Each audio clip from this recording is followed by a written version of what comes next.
Hello friends, welcome to day trader Telugu and good evening. Sensex 114 points rise అయ్యి 30,932 దగ్గర close అయితే, Nifty 40 points మనకి rise అయ్యి 9,106 దగ్గర అయితే క్లోజ్ అవ్వడం జరిగింది. మొదట వేదాంత గురించి మాట్లాడుకుందాం. వేదాంత డీలిస్ట్ అవ్వబోతున్నారు, సో స్టాక్ ఎక్స్చేంజెస్ లోంచి వెళ్ళిపోబోతున్నారు అని చెప్పి మనకు ఆల్రెడీ ఒక అప్డేట్ అయితే ఉంది కదా. దానికి రీసెంట్ గా బోర్డు కూడా ఆమోదం తెలపడం జరిగింది కదా.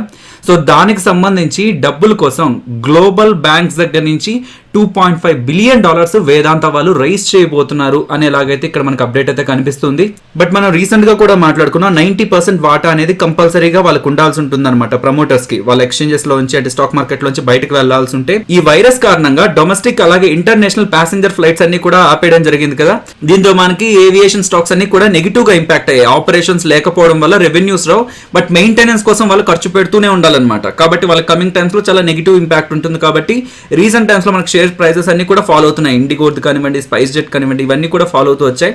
అండ్ ఇప్పుడు ఏవియేషన్ మినిస్ట్రీ దగ్గర నుంచి మనకు వస్తున్న అప్డేట్ ఏంటంటే, మే 25th నుంచి కూడా డొమెస్టిక్ ప్యాసింజర్ ఫ్లైట్స్ ని రన్ చేసుకోవచ్చు అని చెప్తున్నారు. ఈ ఏవియేషన్ కంపెనీస్ ఒకవేళ టికెట్ల రేట్లు పెంచేస్తాయేమో, ఎక్కువ చేస్తాయేమో అని గవర్నమెంట్ నెక్స్ట్ 3 months వరకు కూడా కొంత క్యాప్ విధించడం జరిగిందనమాట. అంటే ఒక ప్రైస్ సెట్ చేసేసింది టాప్ సైడ్, సో అంతకంటే ఎక్కువగా ఛార్జ్ అయితే చేయకూడదు అనమాట. ఓకే, ఇది ఏవియేషన్ స్టాక్స్ కి పాజిటివ్ గా ఉంది. మరి హోటల్ స్టాక్స్ కానివ్వండి, టూరిజం రిలేటెడ్ గా ఉన్న స్టాక్స్ కానివ్వండి, అవి ఎందుకు పెరిగాయంటే, మనకి ఏవియేషన్ అనేది ప్రాపర్ గా ఉన్నట్లయితేనే ప్యాసింజర్స్ ఒక దగ్గర నుంచి ఒక దగ్గరికి మూవ్ అవుతుంటారు. టూరిజం లోనూ అది ఇంప్రూవ్మెంట్ చూపిస్తుంది, అలాగే హోటల్ రిలేటెడ్ గా కూడా మనకి బుకింగ్స్ అనేవి కొంత ఇంప్రూవ్ అవుతాయి అనమాట. సో డొమెస్టిక్ ఫ్లైట్స్ ఇలా స్టార్ట్ అవబోతున్నాయని అప్డేట్ వచ్చిన వెంటనే ఏవియేషన్ స్టాక్స్ తో పాటు మనకి హోటల్ అండ్ టూరిజం స్టాక్స్ కూడా ఇంక్రీజ్ అవ్వడం జరిగింది. టెలికాం కంపెనీస్ గురించి మాట్లాడుకోవాలి. ఇది సోర్సెస్ దగ్గర నుంచి వస్తున్న అప్డేట్ మాత్రమే, ఇంకా అఫీషియల్ అయితే కాదు. సో రానున్న రోజుల్లో మనకి డిపార్ట్మెంట్ ఆఫ్ టెలికమ్యూనికేషన్ వాళ్ళు మనం వాడుతుంటాం కదా మొబైల్ డేటా, దానికి రిలేటెడ్ గా ఫ్లోర్ ప్రైస్ సెట్ చేస్తారు అని చెప్తున్నారు అనమాట. సో అది డేటాకి మాత్రమే, వాయిస్ కాలింగ్ కి కాదు అని చెప్తున్నారు. సో డేటాకి మాత్రమే ఫ్లోర్ ప్రైస్ సెట్ చేయడం ద్వారా ఏమవుతుందంటే, ఇప్పటి వరకు ఏదైనా ఒక టెలికాం కంపెనీ అనుకుంటే తన ఇష్టం వచ్చిన రేట్ కి 1 GB లేదంటే 2 GB డేటాను అయితే తను సెల్ చేయొచ్చు తన కస్టమర్స్ కి. డిపార్ట్మెంట్ ఆఫ్ టెలికమ్యూనికేషన్స్ డేటాకి ఇది ఫ్లోర్ ప్రైస్ అని సెట్ చేశాక ఖచ్చితంగా అంత అమౌంట్ మినిమం గా అయితే మనం పే చేయాల్సి ఉంటుంది అనమాట. అనుకుందాం 1 GB 4G డేటాకి ₹100 minimum floor price అని సెట్ చేసేస్తే, జియో కానివ్వండి, ఎయిర్టెల్ కానివ్వండి, వడాఫోన్ ఐడియా వాళ్ళు కానివ్వండి, ఈ 100 కంటే తక్కువ ప్లాన్ అయితే అసలు ప్రొవైడ్ చేయకూడదు ఈ 1 GB రిలేటెడ్ గా. సో మినిమం ₹100 అయితే చార్జ్ చేయాలి, ఇంకంతకు మించి ఆ కంపెనీ సిస్టమ్ అనమాట. బట్ ఈ వైరస్ రిలేటెడ్ గా ప్రెసెంట్ మనకి బయటంతా కూడా క్రైసిస్ నడుస్తుంది కదా, కొంత ఇబ్బందులు అయితే ఫేస్ చేస్తున్నారు కదా ప్రజలు. సో ఇదంతా కూడా కొంత ఇంప్రూవ్ అయ్యాక ఈ అప్డేట్ ని డిఓటి, డిపార్ట్మెంట్ ఆఫ్ టెలికమ్యూనికేషన్ వాళ్ళు అయితే అనౌన్స్ చేస్తారు అని చెప్తున్నారు. నెక్స్ట్ ఈ డేటాను గమనించండి ఫ్రెండ్స్, మనకి ఏప్రిల్ నెలలో FPIs ఫారెన్ పోర్ట్ఫోలియో ఇన్వెస్టర్స్ ఒక యాక్టివిటీ మనకి ఇక్కడ తెలుస్తుంది. సో ఏ సెక్టార్ లో వాళ్ళు డబ్బులు పెట్టారు అండ్ ఏ సెక్టార్ లోంచి ఎంత అమౌంట్ వాళ్ళు వెనక్కి తీసుకువెళ్లారు ఏప్రిల్ నెలకు గాను అన్న డేటా ఇక్కడ మనకు కనిపిస్తుంది అనమాట. BSEలో ఉన్న 35 సెక్టార్స్ లో 24 సెక్టార్స్ సంబంధించి FPIs ఏప్రిల్ నెలకు గాను నెట్ సెల్లర్స్ గానే ఉన్నారు. 8 సెక్టార్ కి సంబంధించి పాజిటివ్ గా ఉన్నారు. 3 సెక్టార్ కి సంబంధించి పెద్ద యాక్టివిటీ అనేది లేదనమాట ఫారిన్ పోర్ట్ఫోలియో ఇన్వెస్టర్స్ దగ్గర నుంచి. ఇది ఓన్లీ ఏప్రిల్ మంత్ కి సంబంధించిన డేటా ఫ్రెండ్స్. సో ఏ సెక్టార్స్ లో ఎంత పెట్టుబడి పెట్టారు ఏప్రిల్ నెలలో ఫారిన్ పోర్ట్ఫోలియో ఇన్వెస్టర్స్ అని మనం చూసినప్పుడు, house hold and personal products లోనే 2816 crores అయితే వాళ్ళ ఇన్వెస్ట్మెంట్ అనేది చేయడం జరిగింది. House hold and personal products అంటే FMCG స్టాక్స్ వస్తాయి friends, most of the stocks అన్ని కూడా. సో వాటిల్లో మంచి యాక్టివిటీ కనిపించింది అనమాట. Next oil and gas, consumer durables, health care services, media, food, beverages and tobacco, వీటిల్లో మనకి పాజిటివ్ ఇన్వెస్ట్మెంట్స్ అయితే కనిపించింది. ఈ సెక్టార్లను గమనించండి. ఏప్రిల్ నెలకు గాను ఫారెన్ పోర్ట్ఫోలియో ఇన్వెస్టర్స్ ఇన్ని కోట్లు అయితే తీసుకువెళ్ళిపోవడం జరిగిందనమాట. ఫార్మాస్యూటికల్స్ అండ్ బయోటెక్నాలజీ కంపెనీస్ దగ్గర నుంచి 1942 కోట్లు దగ్గరగా ఏప్రిల్ నెలలో సెల్ ఆఫ్ కనిపించడం జరిగింది FPIs దగ్గర నుంచి. Next automobiles and auto components, software and services, textiles, utilities and top financial services. ఈ రిలయన్స్ రైట్స్ ఇష్యూ గురించి నేను నిన్నటి వీడియోలో అయితే మాట్లాడాను. కాకపోతే అలా మాట్లాడక కూడా మన సబ్స్క్రైబర్స్ దగ్గర నుంచి కొన్ని క్వశ్చన్స్ అయితే వచ్చాయి. సో దాని గురించి అయితే ఇంకొంచెం డీటెయిల్ గా అయితే మాట్లాడాలనుకుంటున్నాను. RIL RE గురించి మొదట మాట్లాడుకుందాం ఫ్రెండ్స్. మీరు రిలయన్స్ ఇండస్ట్రీస్ కి సంబంధించి మీరు ఒక ఎలిజిబుల్ షేర్ హోల్డర్ అయినట్లయితే మీ డీమ్యాట్ అకౌంట్ లో RIL RE అనేటివి ఆల్రెడీ యాడ్ అయి ఉంటాయి అనమాట. మీ దగ్గర ఉన్న షేర్స్ ప్రకారం యాడ్ అయిపోయి ఉంటాయి. సో 15 షేర్స్ ఉంటే మనకి ఒక షేర్ నే కదా అప్లై చేసుకోమని చెప్పారు, ఆ ప్రపోర్షన్ లో మీకు అవి యాడ్ అయి ఉంటాయి అనమాట. మీరు అసలు షేర్ హోల్డరే కాదు అయినా సరే పార్టిసిపేట్ చేయొచ్చా అంటే చేయొచ్చు. RIL REని ప్రెసెంట్ క్లోజింగ్ ప్రైస్ ప్రకారం చూస్తే $232 లో పెట్టి కొనుక్కొని మీరు పార్టిసిపేట్ చేయాల్సి ఉంటుంది అనమాట. సో దీనికి సంబంధించిన క్యాలిక్యులేషన్స్ ఒకసారి చూద్దాం friends. So present Reliance current market price అనేది ఎక్కడ ఉంది మనకి 1440. మనకి వాళ్ళు రైట్స్ ఇష్యూ ఎంతలో ఇస్తానని చెప్తున్నారు 1257. కానీ ఈ రైట్స్ ఇష్యూలో మీరు పార్టిసిపేట్ చేయాలనుకుంటే RIL RE ఎంత పెట్టి కొనాలని చెప్తున్నాను, $232 పెట్టి కొనాలని చెప్తున్నాను. సో ఈ రెండింటిని యాడ్ చేస్తే మనకి ఎంత వస్తుంది, 1489 రూపీస్ అనమాట. సో మీరు ఇప్పుడు ప్రెసెంట్ ఈ RIL REని కొని నెక్స్ట్ మీరు రైట్స్ ఇష్యూలో పార్టిసిపేట్ చేయడం ద్వారా ఓవరాల్ గా మీరు చేస్తున్న పేమెంట్ అనేది ఒక షేర్ కాను 1489 రూపీస్ అవుతున్నట్టు ఫ్రెండ్స్. మరి అలాంటప్పుడు 1440 రూపీస్ పెట్టి కరెంట్ మార్కెట్ ప్రైస్ లో కొనుక్కుంటే సరిపోతుంది కదా.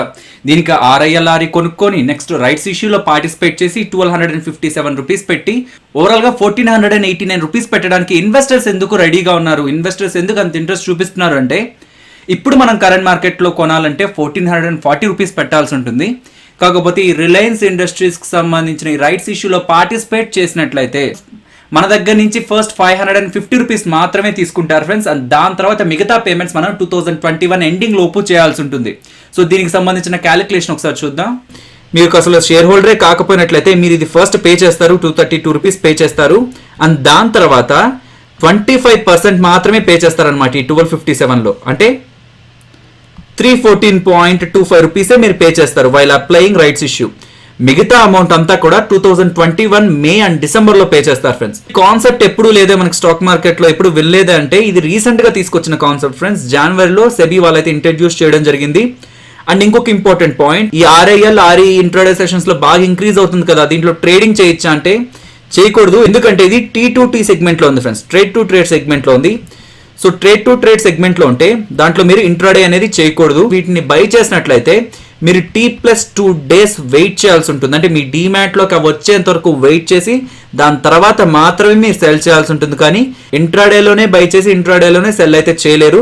అండ్ ఇంకొకటి షార్ట్ సెల్ కూడా చేయలేరు అనమాట. అంటే బాగా రైజ్ అయిపోతుంది కదా, సో ఇక్కడ సెల్ చేస్తే మళ్ళీ డౌన్ సైడ్కి వచ్చాక బై చేసుకోవచ్చు కదా అని చెప్పి షార్ట్ సెల్ ని కూడా మీరైతే దీంట్లో చేయలేరు. నేను రిలయన్స్ ఇండస్ట్రీ షేర్ హోల్డర్ ని అండ్ నేను రికార్డ్ డేట్ టైం కి నేను హోల్డ్ చేస్తున్నాను. సో నాకు సంబంధించి నేను ఎప్పుడెప్పుడు ఏ పేమెంట్స్ చేయాల్సి ఉంటుంది అంటే 25% మీరు స్టార్టింగ్ లోనే పే చేయాల్సి ఉంటుంది, అప్లై చేసినప్పుడే పే చేయాల్సి ఉంటుంది. అది 314.25 అనమాట. 314 రూపీస్ దగ్గరగా పే చేయాలి. సో ఇది 25% మీరు పే చేస్తున్నట్టు. అండ్ నెక్స్ట్ 25% పేమెంట్ అనేది మీరు మే ఎండింగ్ కి చేయాల్సి ఉంటుంది ఫ్రెండ్స్ 2021 లో. సో అప్పుడు కూడా 25% పే చేయాలి కాబట్టి 314.25 అనమాట. సో నెక్స్ట్ 50% మీరు డిసెంబర్ 2021 కి పే చేయాల్సి ఉంటుంది అనమాట. అది 628.50 అవుతుంది. అలా కాదు, మీరు అసలు షేర్ హోల్డరే కాకపోయినా RIL REని మీరు కొనుక్కొని కూడా రైట్స్ ఇష్యూలో అయితే పార్టిసిపేట్ చేయొచ్చు. అండ్ ఇది కూడా గుర్తుంచుకోండి, మీరు రైట్స్ ఇష్యూలో పార్టిసిపేట్ చేయాలనుకుంటే ఈ RIL REని May 29 ఎండింగ్ డేట్ గా పెట్టుకోండి. ఆ డేట్ లోపు అయితే మీరు కొనాల్సి ఉంటుంది. ఎందుకంటే ఇవి మీ డీమ్యాట్ అకౌంట్ లోకి వచ్చిన తర్వాత మాత్రమే మీరు రైట్స్ ఇష్యూని పార్టిసిపేట్ చేయగలరు. ఆఫ్టర్ May 29 మీకు సాటర్డే ఉంటుంది, సండే ఉంటుంది. అండ్ మనకి June 3rd అనేది క్లోజింగ్ అనమాట ఈ రైట్స్ ఇష్యూకి. కాబట్టి మీకు డెడ్ లైన్ వచ్చి మీరు ఒకవేళ ఈ రైట్స్ ఇష్యూలో పార్టిసిపేట్ చేయాలనుకుంటే May 29 లోపు అయితే మీరు కొనాల్సి ఉంటుంది. అండ్ ఎవరైతే సెల్ చేద్దాం అనుకుంటుంటారో మీకు ఇంట్రెస్ట్ లేకపోయినట్లయితే మీరు అది మార్కెట్లో అయితే సెల్ చేసుకోవచ్చు.